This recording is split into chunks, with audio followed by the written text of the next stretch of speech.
देखो, nucleophilic substitution reaction SN2 heading डाल लो और ठीक है।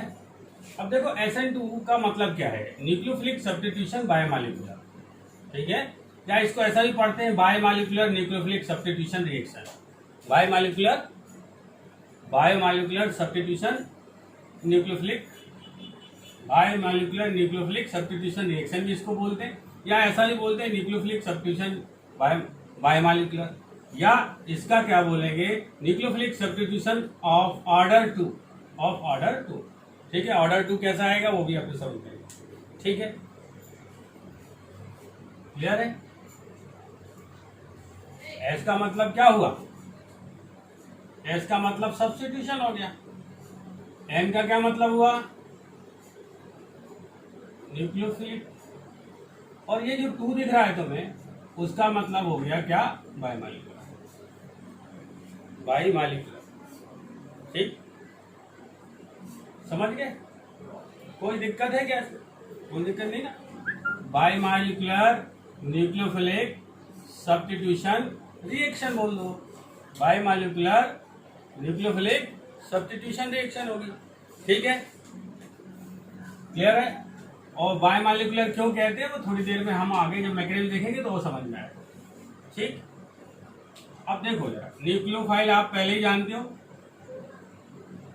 न्यूक्लियोफाइल का मतलब क्या है, पॉजिटिव चार्ज के लिए क्या अफेक्शन होना चाहिए,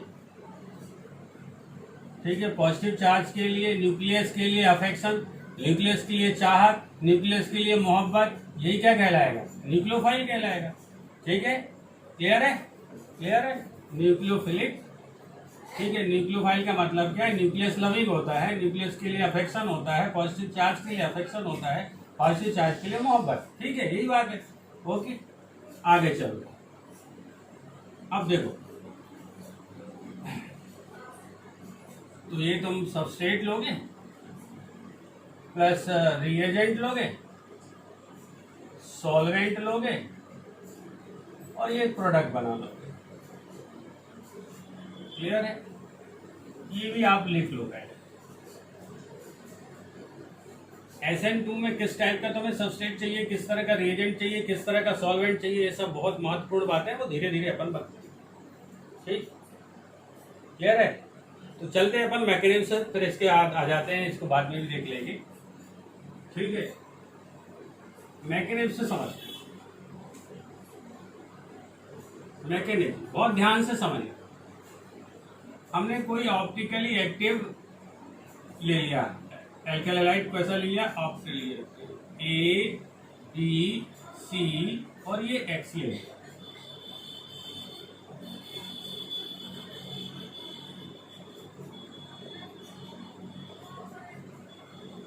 ये सबस्ट्रेट है जिसके ऊपर अटैक होना है न्यूक्लियोफाइल का, ठीक है। और ये हमने ऑप्टिकली एक्टिव लिया क्योंकि इसकी सभी वैलेंसी डिफरेंट ग्रुप है, ठीक है, क्लियर।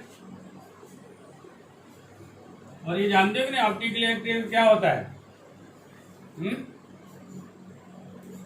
ऑप्टिकली एक्टिव सब्सटेंस वही होगा जिसके ऊपर किरलिटी हो, ठीक है, जिसके ऊपर कार्बन, जैसे ये कार्बन एक कायरल कार्बन है क्योंकि इसकी चारों वैलेंसी डिफरेंट ग्रुप से सेटिस्फाइड हो रही, सभी वैलेंसी कैसे हुई, ठीक है, डिफरेंट ग्रुप से हो रही है, ठीक है। ये ग्रुप अलग है, ये ग्रुप अलग है, ये ग्रुप अलग है, ये ग्रुप अलग है, तो सभी ग्रुप क्या है, अलग अलग है, इसलिए कार्बन कैसा है, कायरल है, ठीक है।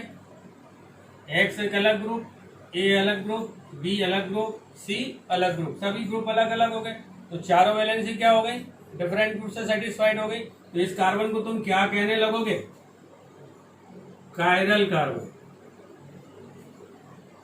क्या बोलोगे, क्लियर। और यार कायरल कार्बन हो गया, ठीक है। और ये कैसा होगा कायरल कार्बन, ऑप्टिकली एक्टिव होगा, ठीक है, ऑप्टिकली एक्टिव होगा। ऑप्टिकली एक्टिव का मतलब क्या होता है, क्या, ऑप्टिकली एक्टिव होता है, तो ऑप्टिकली एक्टिव का क्या मतलब है, ठीक है। अरे यार, शुभ कायरल कंपाउंड जो भी है यहाँ पर पीपीएल लाइट को एंटी क्लॉकवाइज घुमाएगा या फिर क्लॉकवाइज घुमा देगा, समझिए। और ये एक ही प्लेन में मूव कर रही थी लाइट, ठीक है। जो भी लाइट है वो किस में घूम रही, एक ही उसमें घूम रही, एक ही प्लेन में। तो जब हम इस कंपाउंड को यहाँ लेंगे और इससे लाइट गुजारेंगे तो क्या हो सकता है, या तो क्लॉकवाइज घुमा देगा लाइट को या एंटी क्लॉकवाइज घुमाएगा। क्लॉकवाइज घुमाया या एंटी क्लॉकवाइज घुमाया, ठीक है। प्लेन पोलराइज लाइट को, ठीक है, ऑप्टिकली एक्टिव कंपाउंड्स क्या करेंगे, प्लेन पोलराइज लाइट को क्लॉकवाइज घुमा सकते हैं, एंटी क्लॉकवाइज। और ऑप्टिकली एक्टिव सब्सटेंस क्या होंगे, कायरल होंगे, जो चारों वैलेंसी डिफरेंट ग्रुप से सेटिस्फाइड हो। तो यहां तो डिफरेंट ग्रुप से सेटिस्फाइड कर लिया, अब चलते हैं आगे, ठीक है।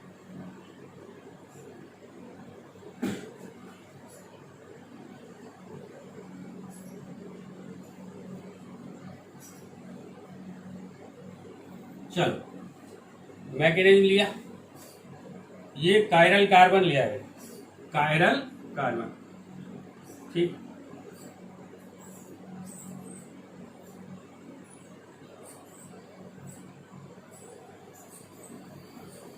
ऐसा बनाओ,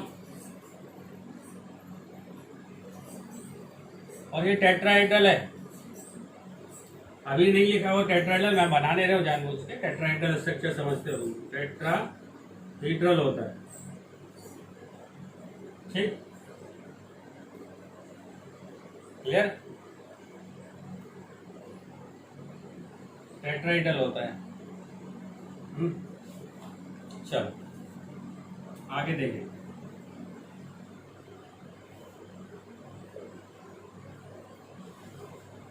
और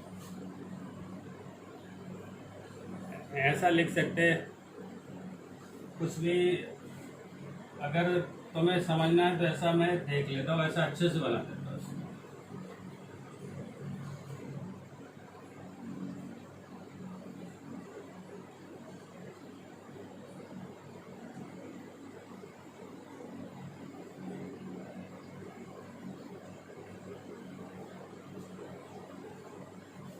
ठीक,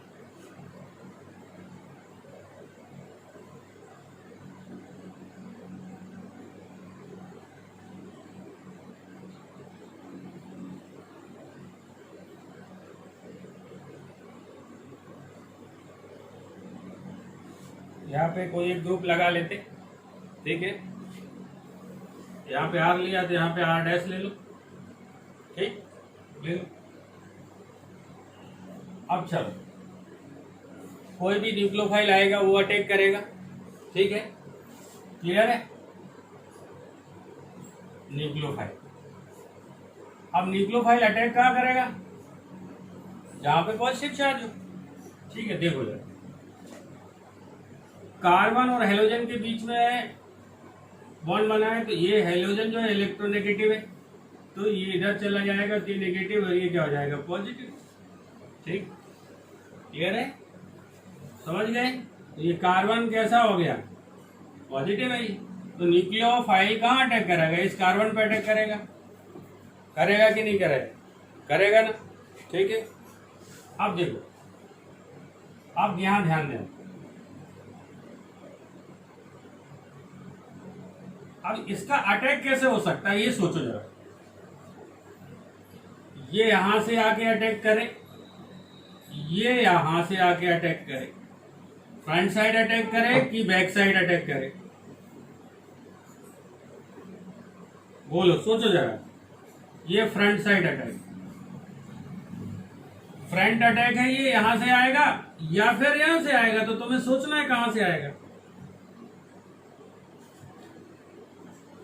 अरे देखो, फ्रंट से अटैक कर पाएगा क्या, नहीं कर पाएगा, क्यों, ये नेगेटिव चार्ज वाला है और यहाँ पे भी नेगेटिव चार्ज है, एक दूसरे को क्या करेंगे, रिपेल करेंगे, तो फ्रंट साइड से अटैक नहीं हो पाएगा, ठीक है, फ्रंट साइड से अटैक नहीं हो सकता। तो अब बचा क्या, बैक साइड अटैक, ठीक है, क्लियर है, कहां से होगा, बैक साइड अटैक होगा, ठीक। अब देखो होता ये है, न्यूक्लियोफाइल का अटैक इस कार्बन पर और इस बॉन्ड का टूटना, ये दोनों प्रोसेस साइमल्टेनियस होती है, ठीक है, साइमल्टेनियस होती है। मतलब एक तरफ न्यूक्लियोफाइल बैक साइड से जुड़ रहा होगा और दूसरे तरफ फ्रंट साइड से जो जो लिविंग ग्रुप है, यहाँ पर हेलोजन जो है, कोई भी हेलोजन हो सकता है, ठीक है, जनरली Br और I लेना है, ठीक है, तो ये आसानी से निकल जाएगा, ठीक है। तो अब देखो होगा क्या, मैं यहां पे कार्बन बना लेता हूं। अब ये जो तीनों ग्रुप लगे जो ये वाले, ठीक है, इधर से अटैक होगा तो इनमें रिपल्सन होगा, ठीक है, इसमें क्या होगा, इनमें जो एक बॉन्ड बनना है तो जगह चाहिए, जगह है तो बॉन्ड क्या होंगे, ठीक है, क्या होंगे, इधर उधर होंगे ना, बोलो, ठीक है। अब समझ हो जाएगा, इधर से बैक साइड अटैक हुआ, बॉन्ड फॉर्मेशन होगा, ठीक है, clear.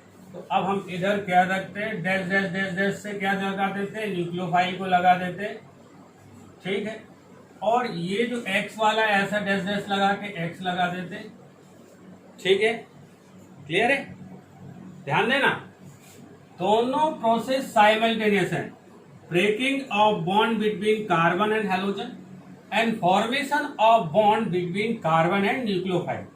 Both reaction are simultaneous. ये simultaneous है, एक ही साथ होती है, मतलब एक तरफ ये बॉन्ड टूटने वाला है और एक तरफ ये बॉन्ड बनने वाला है भैया, ठीक है, क्लियर है, ध्यान देना, ठीक। और ये जो बॉन्ड है वो कुछ इस तरह से बन जाएंगे। मैं यहाँ पे H लेता हूँ, यहाँ पे R और यहाँ पे R डैश जो लिया हुआ है, ठीक है, क्लियर है, ये बनाओ जल्दी से, और इसको मैं एक ब्रैकेट में बंद कर रहा हूं, ठीक है। अब यहां पे देखो यार, बॉन्ड कितने कार्बन बना रहा है, 5 बॉन्ड, ठीक है, कार्बन क्या 5 बॉन्ड बना सकता है, नहीं बना सकता, पेंटावैलेंट इंटरमीडिएट बन तो रहा है, लेकिन क्या ये स्टेबल होगा, अनस्टेबल होगा, ठीक है, क्योंकि कार्बन की औकात 5 बॉन्ड बनाने की नहीं होती, ये होती है, नहीं होती। हाइब्रिडाइजेशन क्या होगा इसमें, हाइब्रिडाइजेशन क्या होगा, sp3d,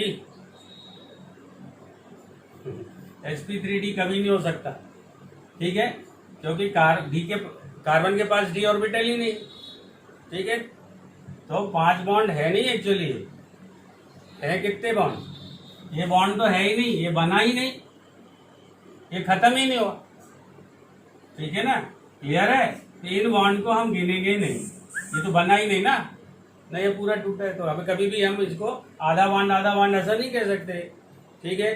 तो sp2 हाइब्रिडाइज हमेशा लिखना, sp3d कभी नहीं लिखना, ठीक है,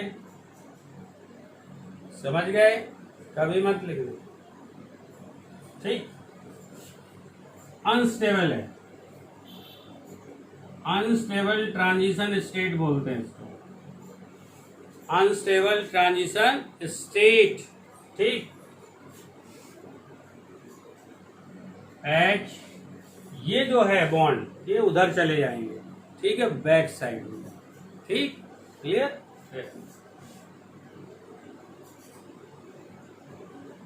और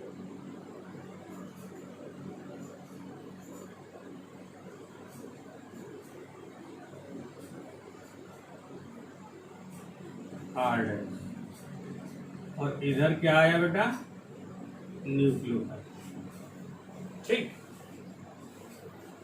अब ये देखो जरा, ये सभी बॉन्ड इस तरफ थे, और जो प्रोडक्ट तुम्हारा ये बना है प्रोडक्ट, इस प्रोडक्ट में तुमने कुछ खास बात नोटिस की, वो ये थी कि सभी बॉन्ड जो इस तरफ थे वो बॉन्ड उस तरफ हो गए, है ना, पलट गए।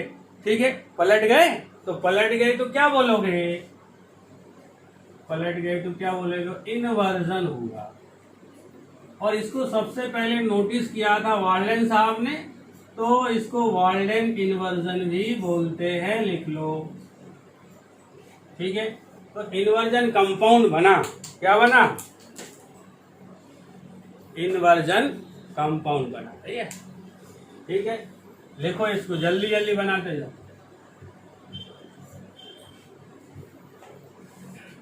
ठीक,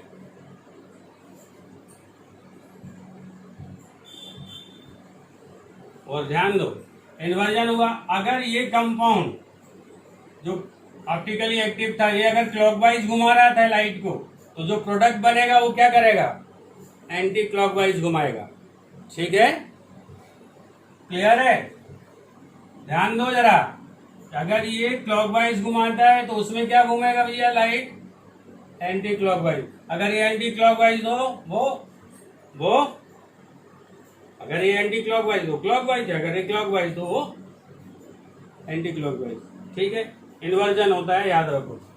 क्लियर भैया, ठीक है। और हमेशा अटैक कहां से होगा, बैक साइड, फ्रंट साइड से हो नहीं सकता, क्योंकि यहाँ पे हेलोजन बैठा नेगेटिवली चार्ज है और ये नेगेटिव नेगेटिव एक दूसरे को रिपल्सन करेंगे, तो फ्रंट साइड अटैक कभी भी नहीं होगा, बैक साइड अटैक होगा। ठीक है, और इस तरफ वाले जो भी ग्रुप थे वो इन्वर्ट हो गए, उस तरफ चले गए, इन्वर्जन हो गया, छाता उल्टा हो गया। ठीक है, इसी को अम्ब्रेला इन्वर्जन भी कहते हैं, याद लिख लो भैया।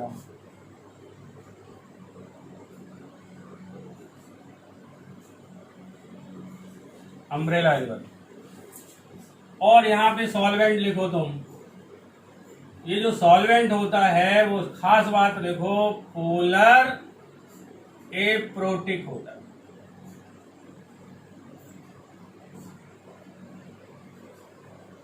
जैसे कि CH3 CH3, एसीटोन भी ले सकते। ये क्या है, डाइमिथाइल सल्फोक्साइड है। ठीक है, ईथर भी ले सकते हैं, साइक्लिक ईथर। ठीक है, डाइमिथाइल फॉर्मामाइड, डाइमिथाइल एसिटामाइड, हम्फा,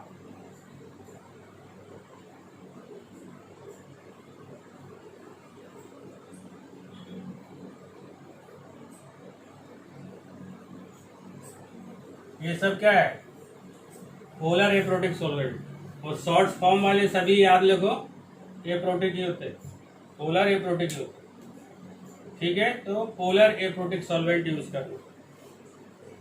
ठीक, और इसमें क्या होता है, नोटिस करने वाली बात, गोल्डन इन्वर्जन होता है। बहुत इंपॉर्टेंट बात है, गोल्डन इन्वर्जन होता है। किसमें होगा, इन्वर्जन होगा, SN1 में इन्वर्जन नहीं होता। ठीक है, उसमें रेसमाइजेशन होता है। ठीक, क्लियर, आगे चलते लिख लो। अब यहाँ पे अपन ने लिखा है बाइमोलिकुलर होती है, तो बाइमोलिकुलर समझते रेट ऑफ रिएक्शन। ठीक,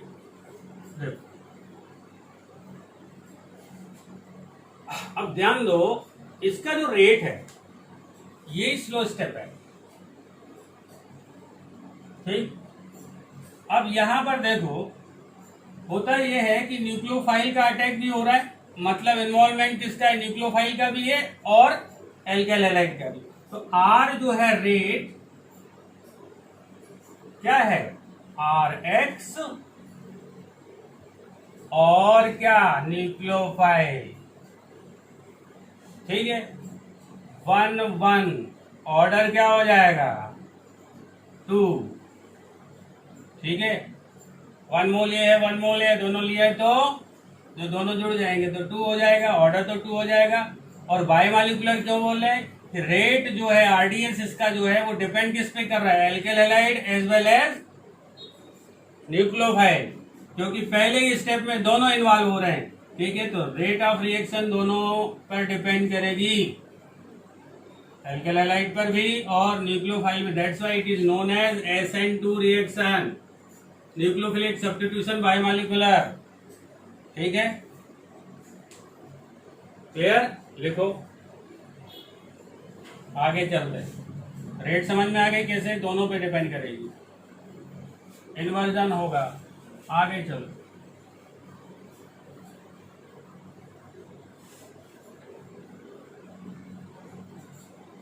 इंपॉर्टेंट फैक्टर्स।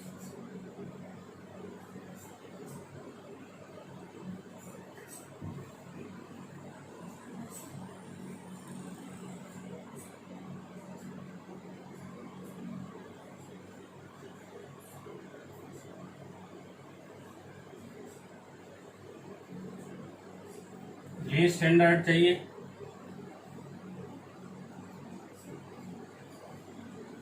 सॉल्वेंट कैसा चाहिए,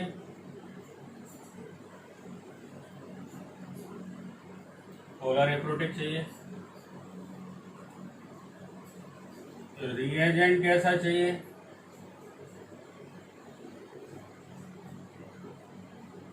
स्ट्रॉन्ग चाहिए। SN1 में वीक होता है, इसमें कैसा रहेगा? स्ट्रॉन्ग रहेगा, तो तुरंत अटैक कर पाए। ठीक है, इम्पोर्टेंट। चौथा पॉइंट, सिंगल स्टेप प्रोसेस है ये। ठीक है, SN2 क्या है? तो सिंगल स्टेप होती है। ठीक है, रेट और लिख लो, rate equal to KRX nucleophile. Rate concentration किसके? एल्केल हैलाइड के और न्यूक्लियोफाइल दोनों के ऊपर डिपेंड करेगी, इसलिए इसका ऑर्डर क्या होता है? ऑर्डर क्या होता है? 2। सेकेंड ऑर्डर काइनेटिक्स को फॉलो करती है, SN1 फर्स्ट ऑर्डर को। और लिखो, if optically active substrate is taken, then inversion product is formed। याद रखो, इन्वर्जन होता है इसमें, वाइल्डलाइन इन्वर्जन। ठीक है, बहुत इंपॉर्टेंट है, नोटिस कर लो।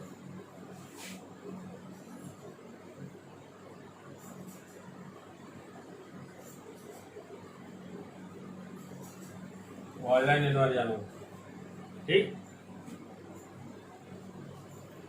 और इसमें इंटरमीडिएट क्या है? ट्रांजिशन स्टेट होती है।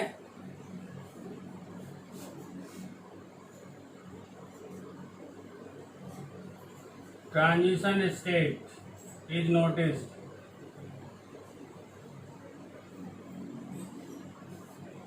ट्रांजिशन स्टेट याद आता है, ठीक।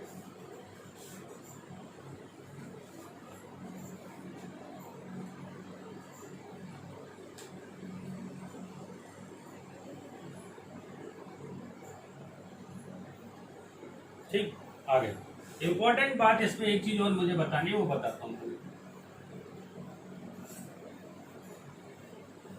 देखो, सबस्ट्रेट ले रहे थे, वो कैसा ले रहे थे? लेस स्टैंडर्ड ले रहे थे, तो rate of reaction is direct inversely proportional to steric hindrance. ठीक है, अब देखो, अगर तुम ऐसा एल्केल हैलाइड लोगे जिसमें हिंड्रेंस कम होगा, तो न्यूक्लियोफाइल अटैक कहां से करता है? बैक साइड से, तो वो आसानी से कर देगा। ये छोटे ग्रुप है, स्मॉल ग्रुप, ठीक है, स्मॉल ग्रुप है तो आसानी से अटैक हो जाएगा। अगर ये बल्कि हो जाते तो अटैक हो नहीं पाता, तो बैक साइड अटैक होता है, इसलिए अटैक इजी हो, इसलिए तुम्हें यहाँ पर जो क्राउड है, यानी किसकी? अलग अलग ग्रुप्स की, वो क्राउडिंग नहीं होनी चाहिए। यानी स्मॉल ग्रुप यहाँ लगे होने चाहिए, यानी हिंड्रेंस क्या होना चाहिए, लीस्ट हिंड्रेंस होना चाहिए। ठीक है, तो सबस्ट्रेट तुम कैसा चुनोगे यार, देखो CH3X, CH3CH2X, CH3CH3H X, CH3CH3CH3X। तो रेट क्या हो जाएगी, रेट ऑफ रिएक्शन इस तरह से होगी, याद रखो। 1 degree is more than 2 degree is more than 3 degree, मतलब लीस्ट क्या हो गया, 3 डिग्री में नहीं देखने को मिलेगी, 2 डिग्री और 1 डिग्री में देखने को मिलेगी। देखो ये बहुत इंपॉर्टेंट है।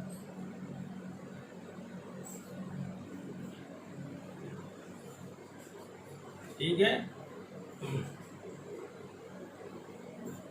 ये ऑर्डर लो, यही ऑर्डर होगा, इसमें SN2 में और SN1 में उल्टा हो जाएगा। ठीक, बहुत अच्छा है, इंपॉर्टेंट लिख ले भैया।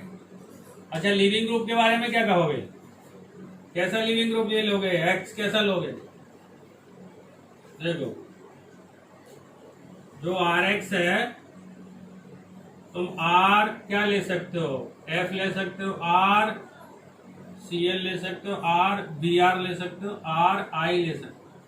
तो ये ऑर्डर रहेगा, याद रखना कि लिविंग ग्रुप I अच्छा है ना, तो लिविंग ग्रुप मुझे SN1 में भी अच्छा चाहिए और SN2 में भी अच्छा चाहिए, तो लिविंग ग्रुप का ऑर्डर, एल्काइल हैलाइड का ऑर्डर ये रहेगा। ठीक है, ठीक, क्लियर है, याद रखो। अब इंपॉर्टेंट बात, स्टेरिक हिंड्रेंस के इन्वर्सली प्रोपोर्शनल स्टेरिक हिंड्रेंस ज्यादा होगा, ये रिएक्शन कम हो जाएगी। ठीक है, हिंड्रेंस कम चाहिए, कम चाहिए, कम चाहिए, ऐसा सबस्ट्रेट चाहिए जिसमें कि हिंड्रेंस कम हो, स्टेरिक हिंड्रेंस कम हो, ऐसा चाहिए। ठीक, आगे चलो, आ रहा समझ में, आगे चलो। अब देखो यहाँ पे बात क्या करनी है तुम्हें, रेट को समझने के लिए, रेट ऑफ रिएक्शन को समझने के लिए इलेक्ट्रॉनिक कॉन्सेप्ट समझना है, और दूसरा इलेक्ट्रॉनिक फैक्टर या कॉन्सेप्ट या फिर हिंड्रेंस।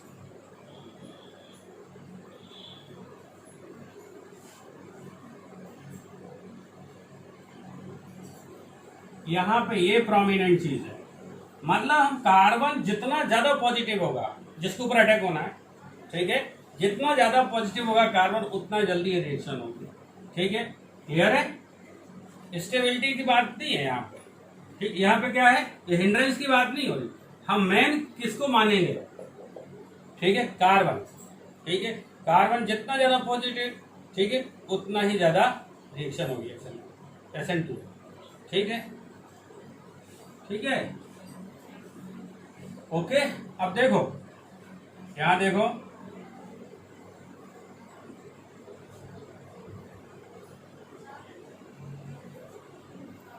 ये दो मेरे पास सबस्टेट है इस तरह से, SN1 SN2 समझाओ किसमें ज्यादा होगी। ठीक, हम इसको ले जाएं तो ये पॉजिटिव चार्ज, ये गया तो ये पॉजिटिव चार्ज। ठीक, देखो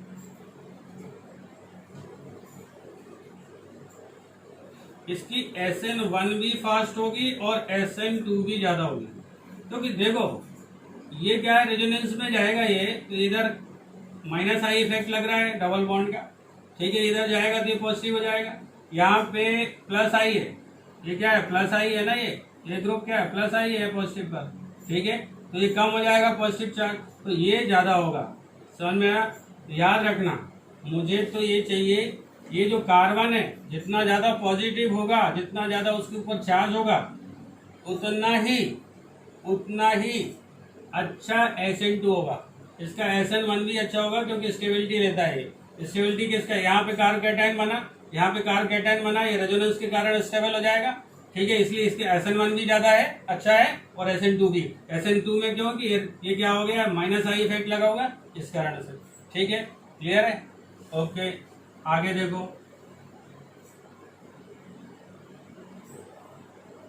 मेन पॉइंट समझ में आ गए SN2 के? ठीक है, समझ में आएगी नहीं? ठीक है, अच्छा, हिंड्रेंस कम चाहिए कि ज्यादा? कम चाहिए, ठीक है। लिविंग ग्रुप वाला, आई वाला, अच्छा, आइडो एल्केन लोगे तुम, ठीक है, आइडो एल्केन लोगे, ये वाला HHSI, ठीक है, अच्छा है, लिविंग ग्रुप अच्छा है ना? जैसे यार तुम ये पढ़ चुके नहीं कि लिविंग ग्रुप कौन अच्छा है, बल्कि ये बड़ा है, जल्दी चला जाता, ज्यादा बेसिक है? बेसिक लिस्ट बेसिक होगा ना, ये बेसिक लिस्ट होता है। देखो क्या होगा, IBrClF, ये नेगेटिव ले लो, इसका HI, इसका HBr, इसका HCl, इसका H, ठीक है। सबसे अच्छा एसिड ये स्ट्रॉन्ग एसिड है, तो इसका कॉन्जुगेट बेस क्या होगा? कॉन्जुगेट बेस वीक हो जाएगा, ठीक है। तो सबसे ज्यादा वीक ये है, ठीक है, सबसे ज्यादा वीक ये है। तो leaving tendency is directly proportional to basic nature, ठीक है। बेसिक नेचर कम है तो लिविंग ग्रुप की टेंडेंसी क्या है? ज्यादा है। बेसिक नेचर किसका कम है? इसका। ये क्या है? अरे यार, ऑर्डर ऑफ एसिडिटी क्या है? ये है, ठीक है। तो स्ट्रॉन्ग एसिड, ये स्ट्रॉन्ग एसिड है, ये वीक बेस है। ये क्या है? वीक एसिड है, ये वीक क्या है? नहीं, स्ट्रॉन्ग बेस है। तो बेस जितना ज्यादा वीक होगा उतना ही टेंडेंसी आई होगा। तो आई सबसे वीक है, तो लिविंग ग्रुप का ऑर्डर क्या? I negative is greater than, Br negative is greater than, Cl negative is greater than F negative, लिख लो। तो पहले भी लिविंग ग्रुप का ऑर्डर हो जाएगा। तो जो सबस्ट्रेट लोगे उसको एल्काइल आयोडाइड लोगे, ठीक है, मिथाइल आयोडाइड, ठीक है, क्लियर है? मिथाइल आयोडाइड ट्रांजिशन स्टेटस से बनती है, ओके। बस, तो ये था क्या? SN2 मैकेनिज्म मैंने आपको बता दी, क्लियर है? क्लियर? क्या क्या जरूरी है? क्या क्या जरूरी है? स्टेरिक हिंड्रेंस कैसा होना चाहिए? एल्काइल हैलाइड कैसा लोगे? लीस्ट हिंडर्ड एल्काइल हैलाइड लोगे, ठीक है। 1 डिग्री, 2 डिग्री, 3 डिग्री मिथाइल का एल्काइल हैलाइड, ठीक है। मिथाइल हाइड्राइड दोगे, फिर 1 डिग्री, 2 डिग्री, 3 डिग्री, ठीक है, स्टेरिक हिंडर्ड, ठीक है। इसके बाद सॉल्वेंट कैसा लेना है? पोलर एप्रोटिक लेना है। पोलर एप्रोटिक इसलिए लेना होता है क्योंकि अगर तुमने पोलर प्रोटिक ले लिया तो क्या जो ये एक्चुअली रिएक्शन क्या हो रही थी, देखो, जो RH है प्लस KOH है और यहाँ पे तुमने एसीटोन लिया तो ROH बन जाएगा और ये KX निकल जाएगा। तो ये देखो OH, यहाँ पे इन्वॉल्वमेंट किसका होता है? RH का भी होता है और OH का भी होता है, एक साथ होता है। तो OH न्यूक्लियोफाइल अटैक करने जाए तो न्यूक्लियोफाइल को अगर मैं प्रोटिक लूंगा तो ये OH नेगेटिव को घेर लेगा। कौन?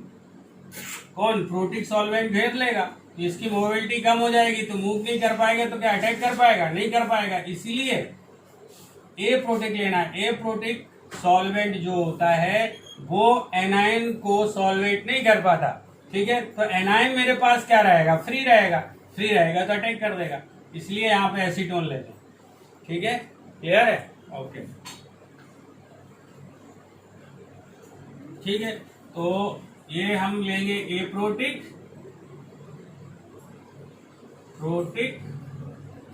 न्यूक्लियस स्ट्रॉन्ग और ये लीस्ट हिंडर्ड, ठीक है। और यहाँ पे इन्वर्जन भी देखने को मिलेगा, यहाँ पर वॉल्डन इन्वर्जन देखने को मिलता है।